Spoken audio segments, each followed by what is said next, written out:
Hello and welcome. I'm Barkha Dutt. You're with the Mojo Story. As our focus continues to remain on Afghanistan, like much of the world, for India, this is a situation that could present security challenges like never before.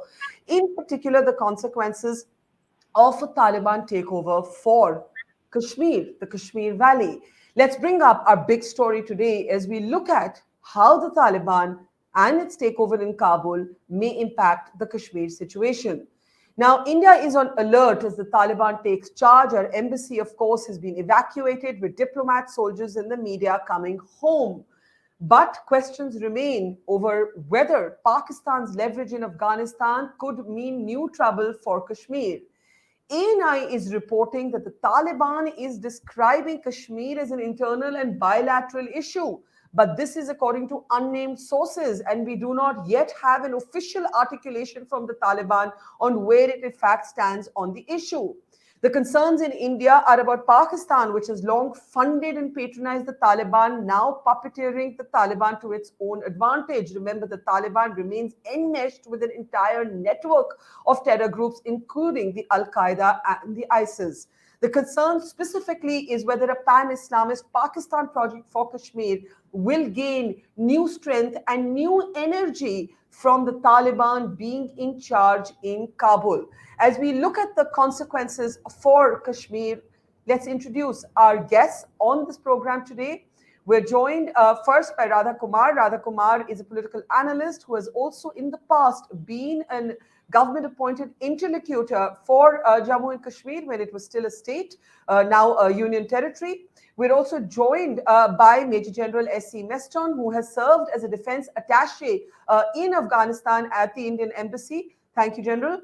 We're joined by SP Vaid, who's of course been a Director General of Police in Jammu and Kashmir. And we're also joined by General Hooda, who has of course been the Northern Army Commander at a time of great internal foment in Jammu and Kashmir in the aftermath of the elimination of terrorist Burhan Wani.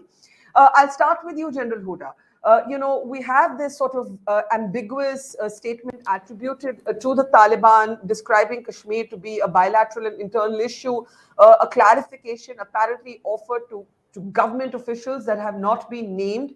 I'm not sure anything the Taliban says can be taken at face value in any case. How concerned are you about what this might mean for Kashmir? And you know this, but to remind our audience, 20 years ago when I used to report from Kashmir, there was a graveyard in Srinagar that was a separate graveyard for foreign terrorists. And those foreign terrorists weren't just from Pakistan. They were from countries like Afghanistan. They were even from countries like Sudan. That trend stopped. Are you concerned that we are going to see that trend again?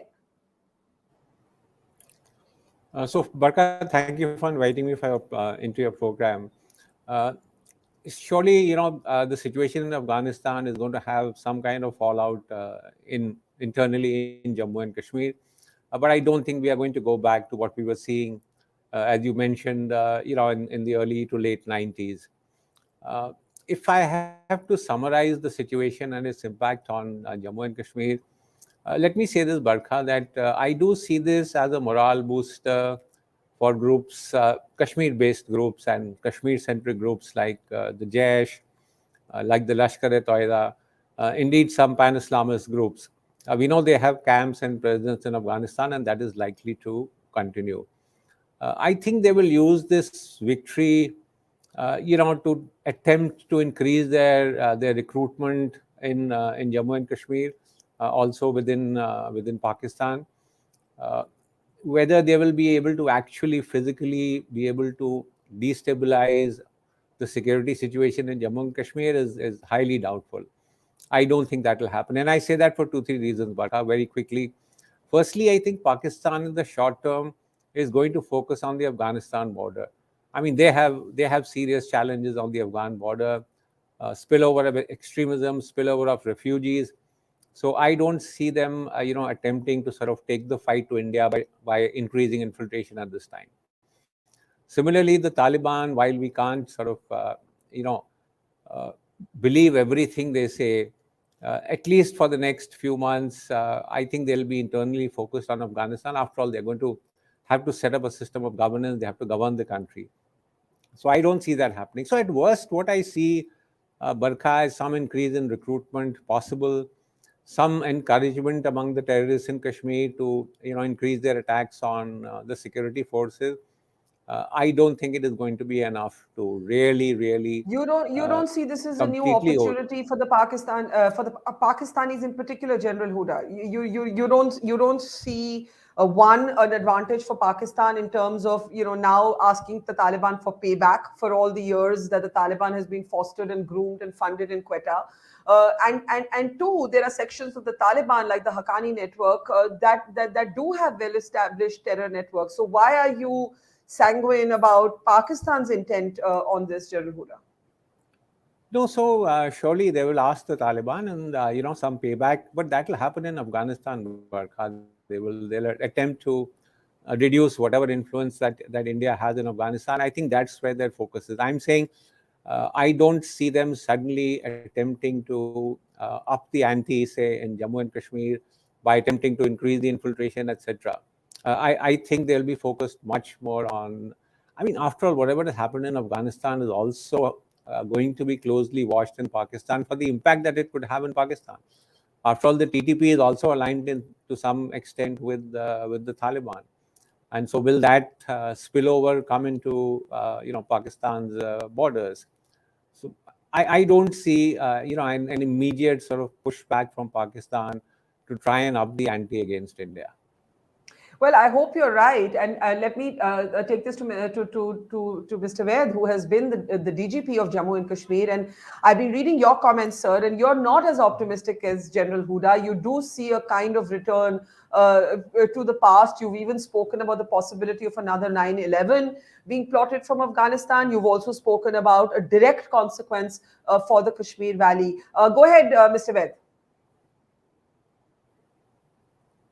Though the Americans during their negotiation have taken assurances from Taliban that they will not harbor any terrorist groups against their country or other nations, like other assurances, but how much that assurances can be taken for granted, because after all, it is a terror group, and what they say and what they do, time only will tell how their assurances will work. That only time will tell. But our past experience with Taliban, when they were in power from 96 to 2001, has not been very good. If you recall, maximum infiltration of foreign terrorists happened during that period. And when Kargil happened, the army was withdrawn from border areas, and the foreign terrorists infiltrated. Then the phenomena of suicidal attacks started. Our assembly attack, you are aware of, parliament attack, all those things, high profile things happened. And I recall many terrorists, when they were being interrogated, many of them said, we went for advanced training to Afghanistan for an advanced course, and there were training camps established in Afghanistan by most of these pan-Islamic terror organizations operating in Kashmir from Pakistan side, like Lashkar-e-Toiba and Jaish and Muhammad. But let me also say that India is not of now India of 1990s.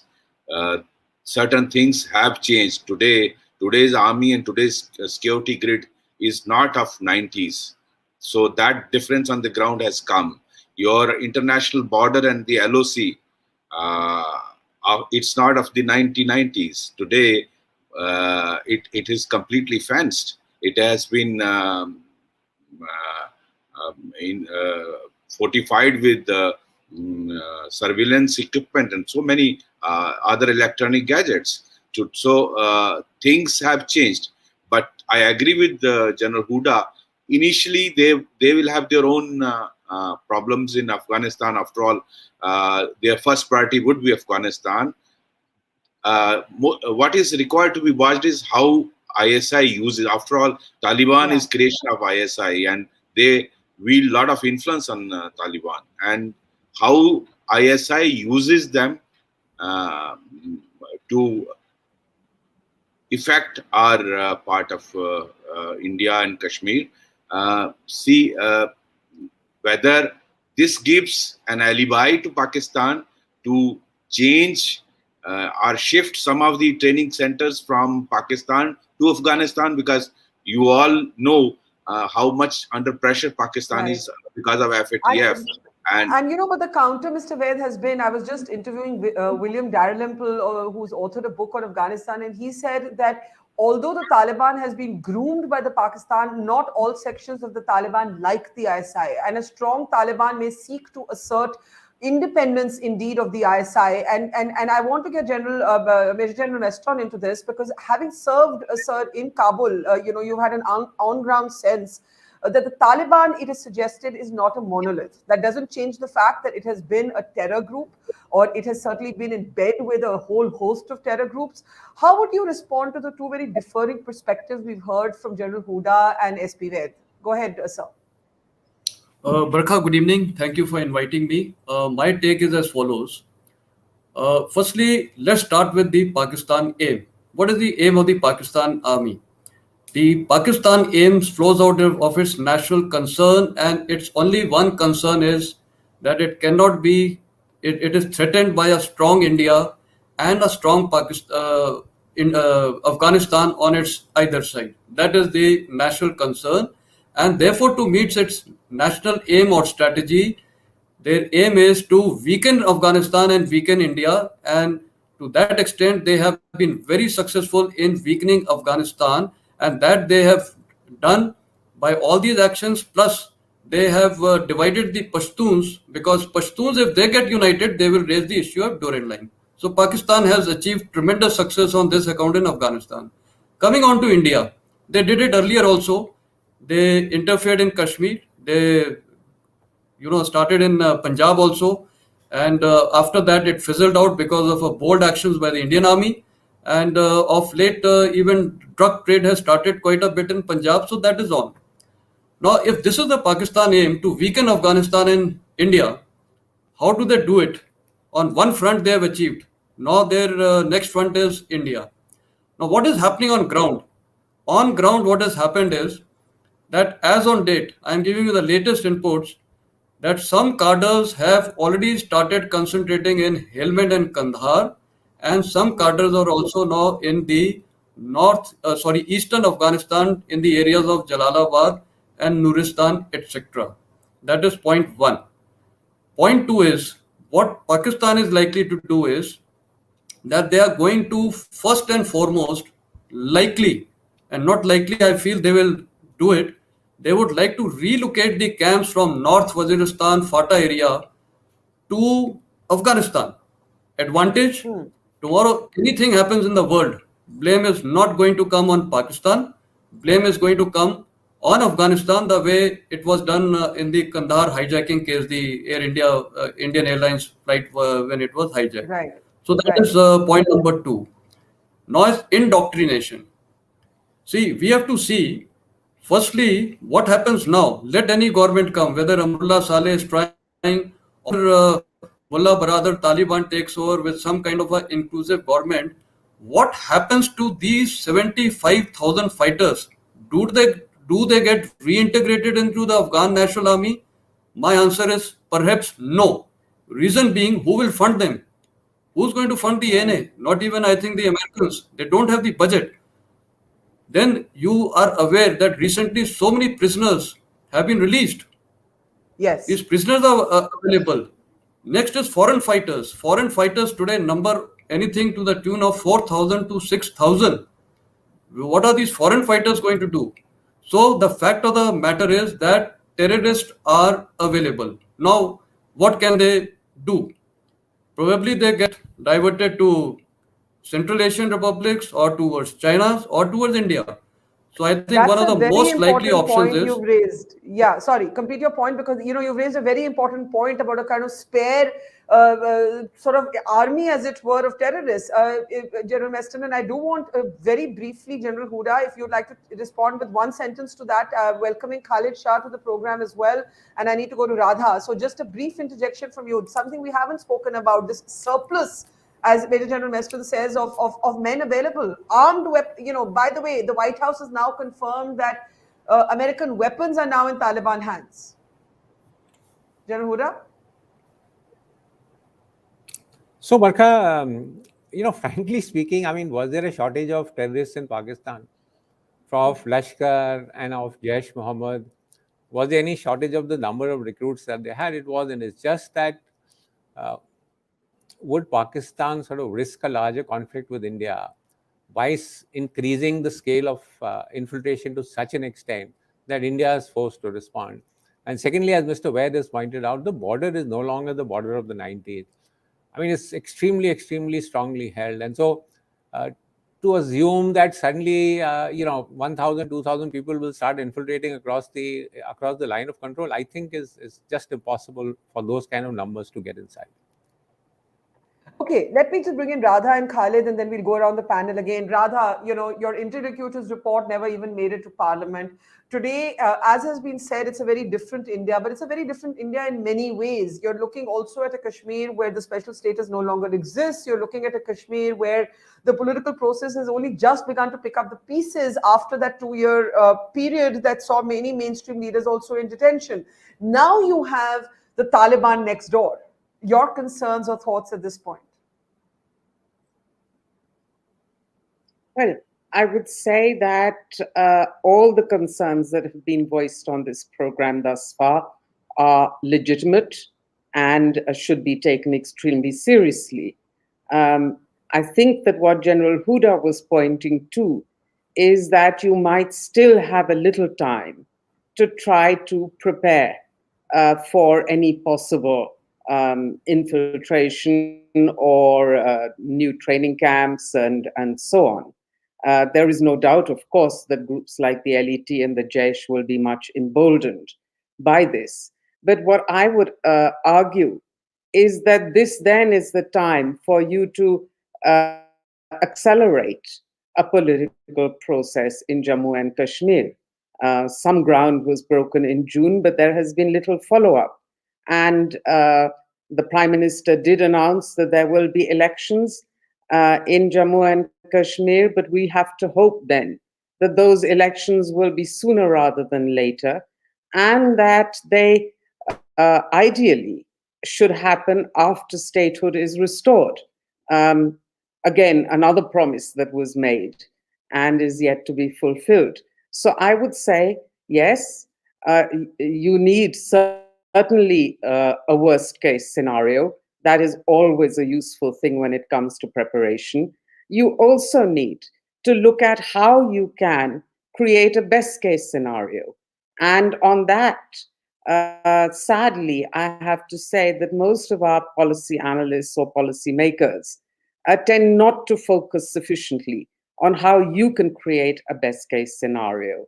I would also say that while we can and should be skeptical about the Taliban statements that they will not allow their Afghan to be used for attacks on other people, and that they view Kashmir as a bilateral as well as a domestic issue, we would be well advised to try to promote their word, so to speak, diplomatically.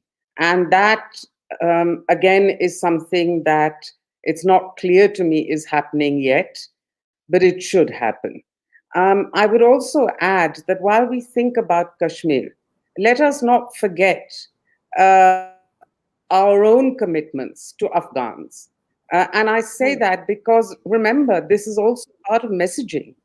If you are concerned about Kashmir, and if you are concerned about the possibility of the Taliban again offering sanctuary and training and so on for armed groups against India, then the more we try to have a multi-pronged, as positive as possible approach to Afghanistan, the better it is for us.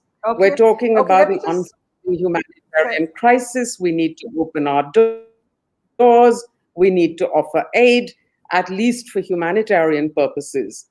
Those are things that we need to do. And that Okay. will Let me. again build some support Yes. for us against potential terrorist activities.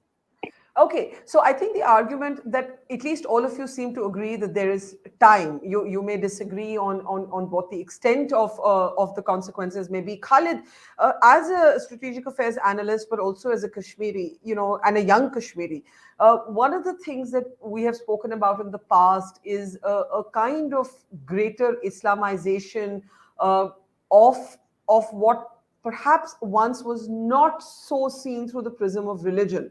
Now you have this kind of, Sharia law driven regime in Afghanistan, patronized by the Pakistanis. Many Afghans hate Pakistan, but there is the intricate linkages of financing and in some cases ideology. How do you see this impacting the ground situation where you are, Khalid?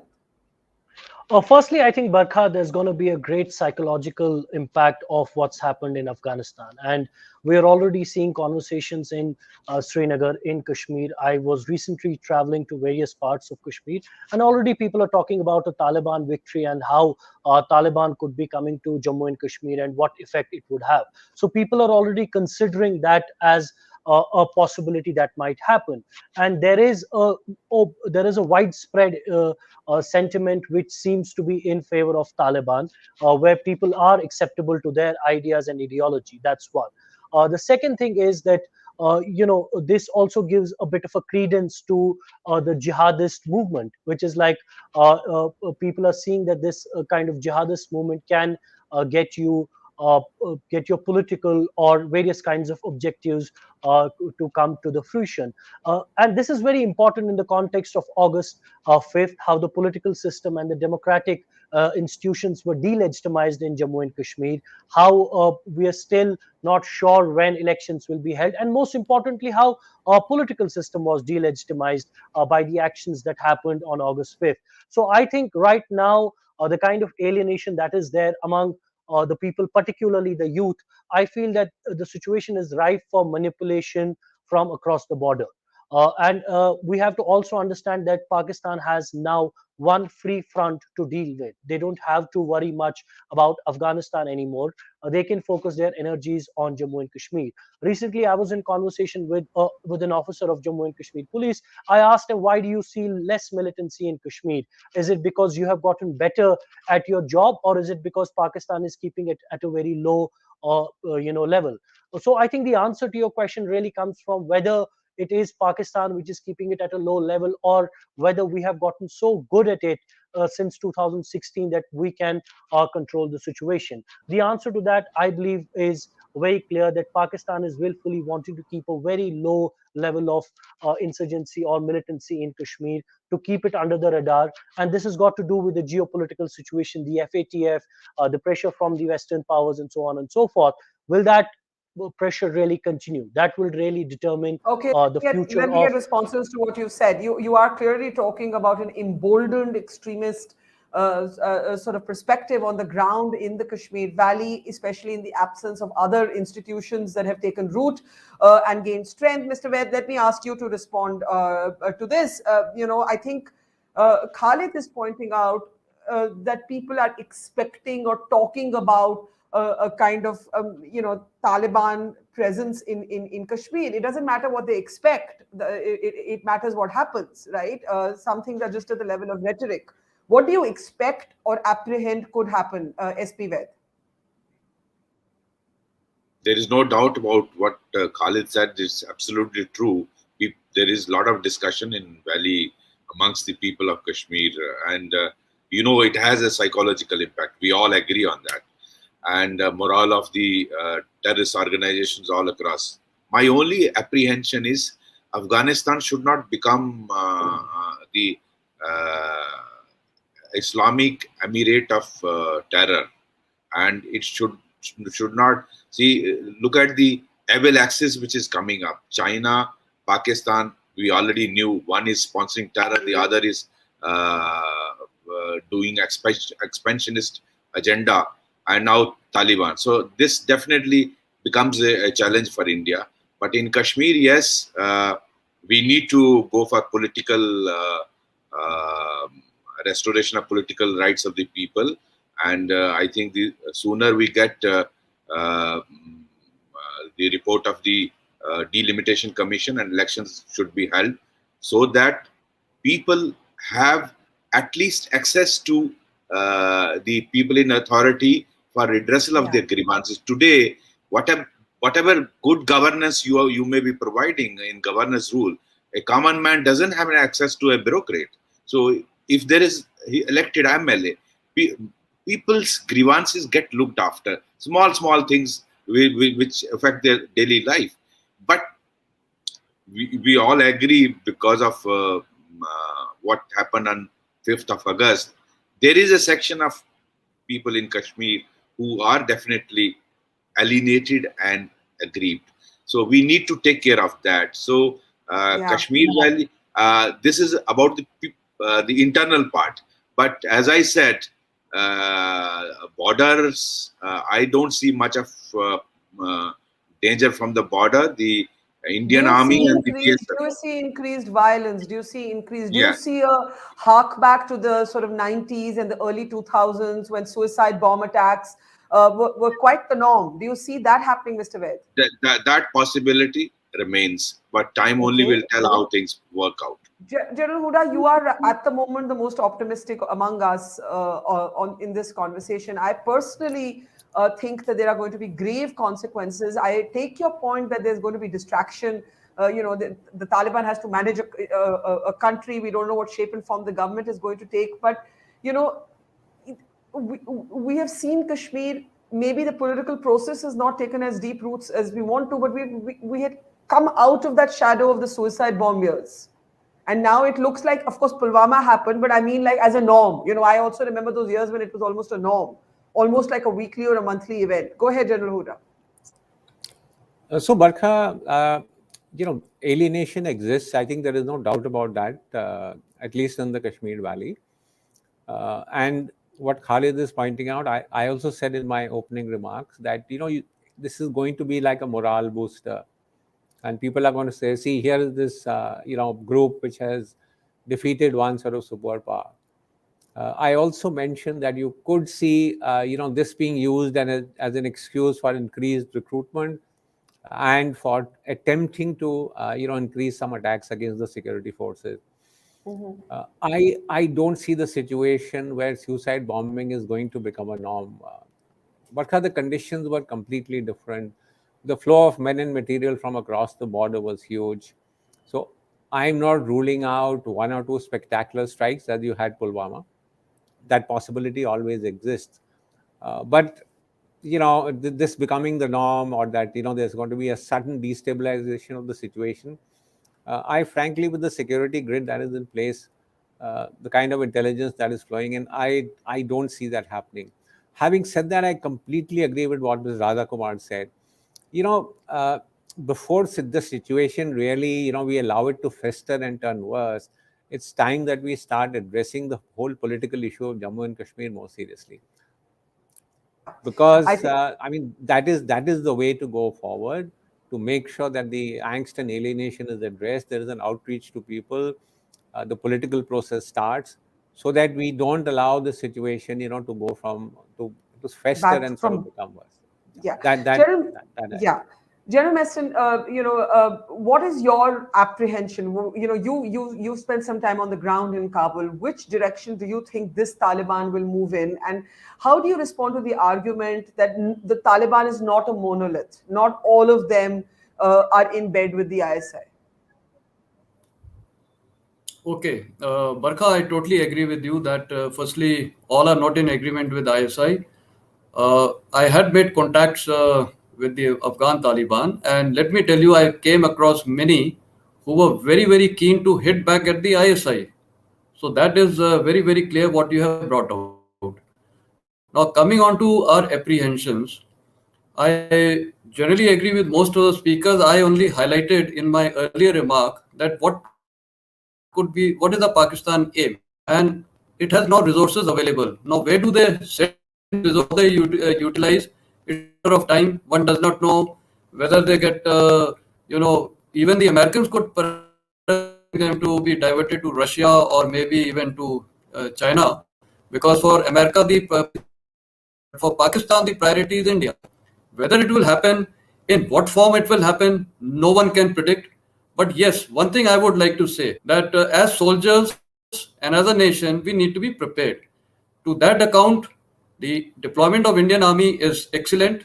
We have a very good grid, but we need to today focus more on intelligence across, and I would say across, not to Afghanistan, the eastern and the southern borders. And for that, we have good resources available, good assets.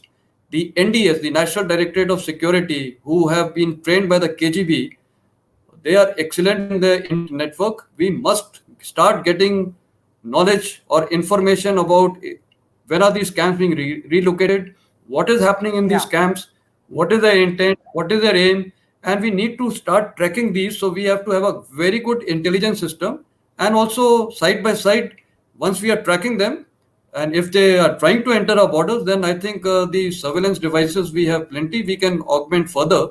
So apprehensions Yeah. may or may not be there, but we have to be prepared. And I think We have to intelligence be prepared. and good Absolutely. surveillance I think is that's the essence.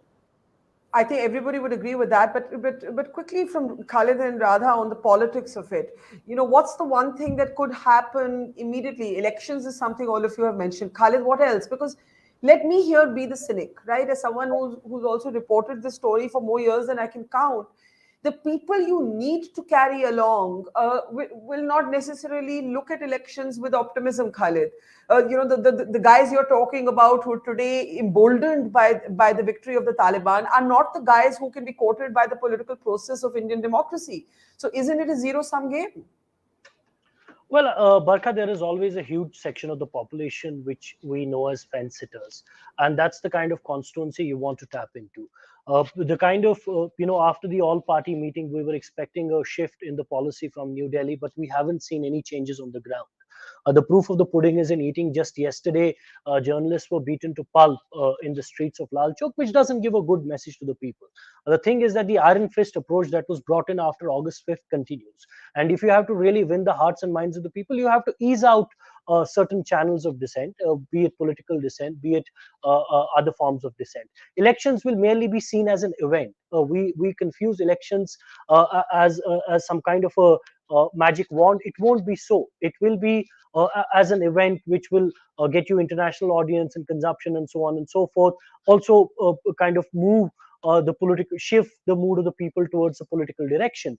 But there has to be a sum total of activities that have to take place with regard to the policy dimension, which are aimed at winning the hearts and minds of the people instead of provoking, or instead of humiliating, or instead of giving a sense of that we are the vanquishers and you are the vanquished. And that's very important. There is a constant reminder of the sense of defeat that the people of Kashmir got on August 5th. And there is a reminder every day that we defeated you and we can defeat you again. And I think we can move away from that and move away towards a more softer approach, which is not driven by ideology, but more. What's the one thing in one sentence, and then I need to take last comments and get Radha as well. What's the one thing, Khalid, that should happen? One thing. I think we have to stop looking at Jammu and Kashmir from the ideological prism. Look at it as a sensitive situation where you have to have the people, you have to win the hearts and minds of people and work towards that. Right Okay, now, what is happening is that we have a very polarized yeah. discourse towards Kashmir. Yeah. Yeah. Radha, let me argue this from, let's say, for a moment from the government side. And the government would argue that all this has been tried, it's got us nothing, it hasn't worked. Disruption was needed, and that disruption was provided in that abrogation of 370. Now deal. Kashmiris have to deal with this new India. This is what you do here. Not just the BJP say. I just want to underline something. There is, a cross-party support for what happened on the 5th of August among mainstream Indian parties, and all governments will respond to public opinion as well. And I mean outside of Kashmir. Radha. Well, Insofar as Article 370 is concerned, yes, you are right that there is a cross-party support, or if not support, certainly a sense, well, they've done it and now we don't have to worry about taking a position on it. Does that mean that it's not important anymore? Well, I would argue the opposite. First of all, you have to bear in mind that no consultation of any of the political parties or leadership or voices from Jammu and Kashmir when you did this, that in itself means that the issue should be revisited. Hear what people have to say and then make up your mind. That is the essence of democracy, in my view. And I believe that our democracy has been gravely undermined by what was done on August the 5th. The second point I'd like to make, if I may complete, please, is that in one sentence, what you need to do, restore full statehood straight away and then hold elections. Then you will give people a sense that you at least intend to be serious in terms of some element of a peace process. Along with that, restore all the accountability commissions that have been closed. You have no Human Rights Commission, you have no Women's Commission, you have no Vigilance Commission, you have no watchdogs against corruption, and indeed, even police grievance and reporting cells are not working the way they ought to. Those are things that can be immediately done, they can be done on the ground. Okay. Now, when it comes to the threat and the support of the threat of revival of armed groups and terrorist attacks and so on, my position has always been very clearly that the best way to deal with that is a peace process. And the statistics show very clearly that after Prime Minister Vajpayee's peace process was launched, within 2 or 3 years, the dividends began to show. And from 2003-4 onwards, where you had casualties as high as 4,500 a year, you came to below 50 by 2013. That is a huge dividend, and we should never forget that. Okay. I would argue, I have also just been in Kashmir traveling. Clearly, we meet rather different groups and constituencies of people. But I would say that I heard a great deal of fear that a Taliban takeover might mean an intensification of armed conflict. And that was said to me not in a sense of emboldenment, but in a sense of fear, that that is something we do not want back. I'm sorry I'm interrupting you there because I'm at the close of the program. I'll give the last word to General Hooda, who I think can balance all of these differing perspectives that we've heard on the program. General Hooda, what should India be the most alert for? The point about statehood and elections has been made and taken and I think agreed with by everybody. Beyond that, what is that one thing that would concern you right now? So, Barkha, as you know, there are viewpoints about how the impact of the Afghan situation will play out on Kashmir.